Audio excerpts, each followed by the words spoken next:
Welcome to Ratek Channel with me Rainer Budi Harto. Jadi channel saya ini membahas mengenai semua hal yang berhubungan dengan teknologi, misalnya gadget, komputer. Selamat menonton teman-teman. Jangan lupa subscribe-nya, di like, di share, komen. Terima kasih semua. Kembali bertemu dengan saya Rainer Budi Harto. Kali ini saya membuat channel mengenai teknologi. Jadi intinya channel saya ini membahas semua yang berhubungan dengan hal teknologi terkini. Berikut tips-tips, pandangan saya dan sebagainya. Mungkin saya banyaknya itu diskusi mengenai ponsel, mengenai keluaran teknologi keluaran terbaru seperti itu. Tidak menutup kemungkinan untuk teknologi-teknologi lain. Baik, kali ini teman-teman saya ingin membahas, dikutip dari cnnindonesia.com, saya ingin membahas 7 spesifikasi penting sebelum membeli ponsel gaming. Saya ingin menceritakan kalau ponsel gaming itu berarti khusus game. Tetapi kalau kita tidak untuk game saja, bisa kita pertimbangkan untuk jenis ponsel lainnya. Karena ponsel gaming ini lebih mungkin masa kerjanya terus main game. Mungkin kalau e-sport untuk menghasilkan uang atau enggak memang hobi, kesenangan, itu lain cerita. Tapi kan rata-rata orang mungkin ponsel bisa untuk fotografi, untuk bisalah selain game gitu. Kalau khusus game aja juga sayang ya, karena kan menurut saya ponsel bisa untuk motret, untuk membuat video, untuk untuk browsing, untuk kebutuhan kerja kita, kebutuhan aplikasi yang saat ini marak, untuk kesehatan, untuk macam-macam. Tapi untuk berita ini yang ditampilkan oleh cnnindonesia.com, ini adalah patokan, bisa jadi patokan kita dalam menentukan channel kita itu jadi bukan ini, jadi lebih ke arah patokan kita dalam menentukan ponsel yang bagus itu apa sih standarnya. Karena kan game itu bisa kita kategorikan untuk kerjaan berat, dimana ada panas, ponsel kita akan panas, ponsel kita prosesornya kerja berat, diperes otaknya, ayo kerja terus. Kan game itu grafis itu ini, lalu kan mau nggak mau baterai tersedot, lalu kinerjanya itu itu kan bukan dari prosesor saja, tapi dari RAM itu kan memori, dia harus mengingat, memorinya banyak. Bahkan untuk ponsel yang baru-baru saya perhatikan itu untuk RAM itu kan untuk yang lebih leluasa, jadi dia seperti badannya gede. Kalau prosesor kan lebih ke otaknya, tapi kan membutuhkan RAM itu untuk menggerakkan prosesor itu, untuk membantu kinerja prosesor itu. Jadi prosesor bekerja menyimpan hasil kerjanya ke RAM gitu, tapi bukan penyimpanan, tapi menyimpan sementara. Apa yang dia pikirkan tuh dia simpan sementara. Sama seperti otak kita kan bekerja, kita membaca, menghafalkan, memori kita harus gede. Memori, jadi RAM kita istilahkan itu otak, kita punya otak ya kan. Terus ada RAM itu lebih ke mendukung kinerja. Kan kalau di manusia pembandingnya, jadi memori kita harus bagus, talk-share ya, talk-share-nya itu gimana, pokoknya inilah kapasitas otak masing-masing ya, didukung oleh RAM gitu. RAM jadi mendukung kinerja otak gitu kan. Nah, ini jadi kita bisa lihat nih, bener yang tadi saya bilang tadi. Jadi chipset ini sebagai otak prosesor itu kan ada keluaran tuh, ada Snapdragon, ada MediaTek, ada apalagi kalau Samsung ada Exynos, Apple ada mengeluarkan prosesor miliknya itu apa ya?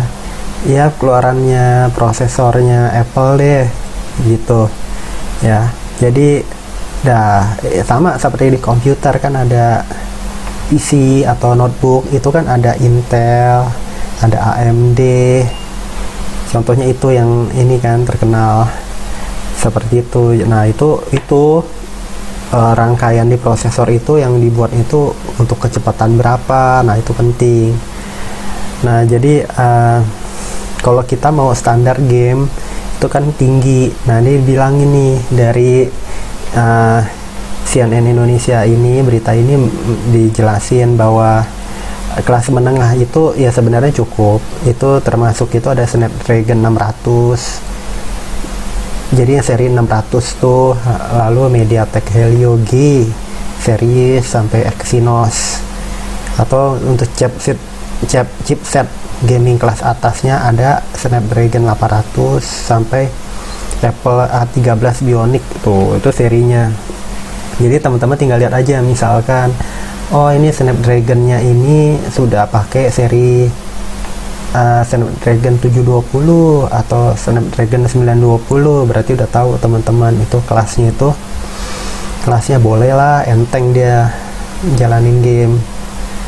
Lalu untuk fitur gaming dibilang memilih ponsel yang memuat fitur gaming juga akan membuat pengalaman main game jadi makin menyenangkan. Setiap ponsel gaming umumnya dibekali berbagai fitur untuk penunjang permainan, misalnya game space, ultra game mode. Oh jadi itu bawaan handphone tuh ada software.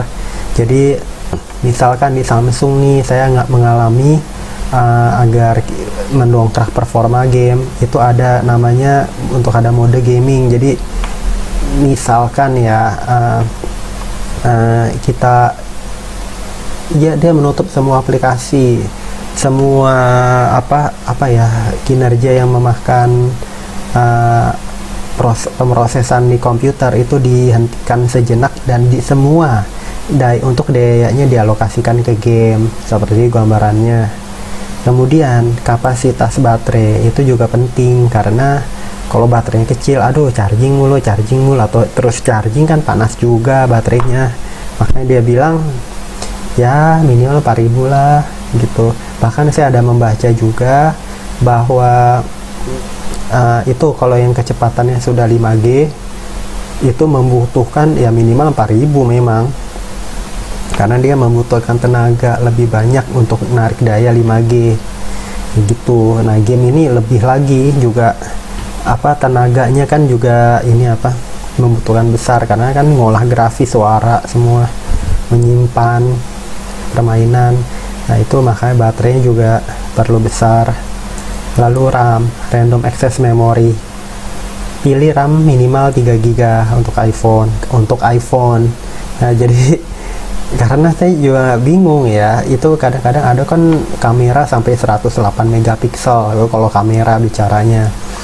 Nah untuk iPhone itu saya lihat kok kenapa misalnya kamera tuh lebih kecil tapi orang bilang kualitasnya lebih bagus. Saya nggak tahu ya, itu ada teknologi macam-macam, apa megapiksel itu hanya sebagai kata-kata sehingga terlihat besar, atau enggak penyesuaian sehingga terlihat itu memorinya menyimpan ininya, kualitas gambarnya jadi tinggi, besar, seperti itu ya. Balik lagi ke RAM. Nah untuk Android minimal 4GB, jika memungkinkan pilih lebih tinggi. Apalagi zaman sekarang kan teman-teman, memori itu ada yang udah rata-rata 6GB, bahkan sekarang udah dimulai dinaikkan lagi menjadi 8GB memori. Lalu sekarang itu bukan DDR4 lagi, udah DDR4 aja udah teknologi terbaru, malah ada yang sudah DDR5. Jadi bukan kompleks sekali. Jadi dari segi teknologi jaringan, udah ada yang 5G ya kan, kecepatan lebih tinggi dibilang ya. Kemudian jaringannya macam-macam, sudah bekerja sama dengan operator. Belum lagi RAM ini juga penting. Jadi dia bilang nih, pokoknya kalau memainkan game HD, high definition, RAM yang tinggi akan meminimalisir lag dan tampilan game yang terlihat patah-patah. Jadi gambarnya lebih smooth, lebih halus karena RAM-nya besar, seperti itu. Jadi bukan kalau di komputer, notebook, itu PC, itu kan dikenal ada VGA. Kalau untuk di game, untuk handphone, mungkin dia ada yang sambung menyambung ya. RAM juga berpengaruh terhadap kinerja kehalusan game, jadi bukan semata-mata VGA saja. Karena kalau di ponsel itu mungkin bukan VGA lagi, mungkin dari ada pengaruh display, kehalusan warna, kehalusan gambar. Jadi kita ngelihat layar handphone, mata lebih nggak capek, mata pergerakannya lebih halus, seperti itu teman-teman. Jadi itu ya, jadi ini panduan itu kita kembangkan lagi. Jangan kita melihat ini patokan dari standar game itu seperti ini, tapi balik lagi kita mau memilih yang mana yang paling terbaik. Setidaknya kita tahu ya pandangan orang lain pun mengenai handphone untuk game dalam tanda kutip, berarti kan itu kemampuannya butuh besar. Jadi kita bisa tahu apa-apa saja yang dibutuhkan. Lalu ini penting lagi memori internal. Jadi bukan hanya grafis yang patut dipertimbangkan ketika memilih ponsel gaming, namun ukuran aplikasi pun harus diketahui. Karena teman-teman itu kan ukuran game-game, saya nggak tahu ya kalau yang game offline kan gede-gede, tapi kan yang saya tahu itu PUBG Mobile itu kan minta diupdate terus, sedang itu ratusan megabyte ukuran file aslinya aja. Yang saya ingat, saya dulu juga download beberapa kali, dan setiap mau bermain itu membutuhkan karena update itu update-nya nggak kecil loh. Jadi kecepatan internet nih sebenarnya ini harus dibahas juga. Standar game itu handphonenya, tapi kecepatan internet itu juga penting dalam menentukan game itu dapat berjalan dengan baik apa enggak. Sehingga kalau handphone kita canggih, tapi kalau ini untuk online, game online dan internet kita lambat, maka apa yang terjadi teman-teman? Permainan tidak bisa berjalan atau enggak menjadi tidak stabil atau bagaimana kayak gitu. Dan dia udah bilang nih, kalau seperti PUBG Mobile atau Ragnarok X Next Generation membutuhkan kapasitas memori besar karena di dalamnya itu bukan saja ini dia nyimpan banyak file deh, mulai dari macam-macam orang bilang gambar-gambarnya, hero-heronya nggak tahu. Jadi isinya itu game gede banget deh, dari gambar-gambar, dari lagunya, dari teknik-teknik animasinya yang disimpan di sana. Dia bilang memori internal berukuran 64 GB lebih disarankan daripada 32. Ya benar, zaman sekarang kan, bahkan saya pun sudah membeli ponsel dari 3 tahun lalu, di tahun 2018 pun itu sudah yang 6 GB. Kayaknya rasa-rasanya kalau kita nggak minimal 6, di bawahnya 6, 4 ya, itu kayaknya sudah rada ini ya, bukan standarnya dia gitu. Standarnya saat ini tuh 6 GB deh, bahkan udah lebih, bisa udah 8 mainnya sekarang, 8, 12 ya. Jadi itu pengaruh ke game. Memori, maaf tadi itu RAM ya, 6. Nah ini untuk internal memori itu sekarang 128 bukan 64 GB lagi. Tadi yang RAM itu sekarang udah 6 GB kan rata-rata teman-teman. Itu jadi kompleks. Jadi sekarang 6128, 818. Nah, memorinya malah udah 256 saat ini. Bukan 128 lagi standarnya. Yang 128 ada, tapi penyesuaiannya banyak ini. Jadi produsen masih membenamkan yang 128 GB itu di tergantung kebutuhan kita. 128 tuh besar memorinya, bahkan ini kan dia bilang 64 aja lebih disarankan daripada 32. Ya iya, 32 itu aduh jangan deh teman-teman, mendingan kecuali cuman isinya cuma 1 atau 2 aplikasi dan khusus game pun belum tuh bisa nyimpan banyak file kayak gitu. Jadi 64 GB disarankan. Kalau saya menyarankan ya minimal 128, karena mengingat ukuran file itu besar-besar, belum lagi kita kalau ada penyimpanan lain, kecuali kita hanya khusus game. Kalau hanya khusus game ya lain cerita ya, nggak ada aplikasi lain. Tapi itu kalau ada aplikasi lain ya tahu 64 aja bisa nggak cukup. Jadi bilang layar ponsel itu juga dibilang itu harus yang ukurannya itu jangan kecil. Untuk ideal itu 6 sampai 6,7 inci ya setuju. Rasio 19.29 ya itu inilah apa panjang lebarnya yang enak dilihat berapa gitu.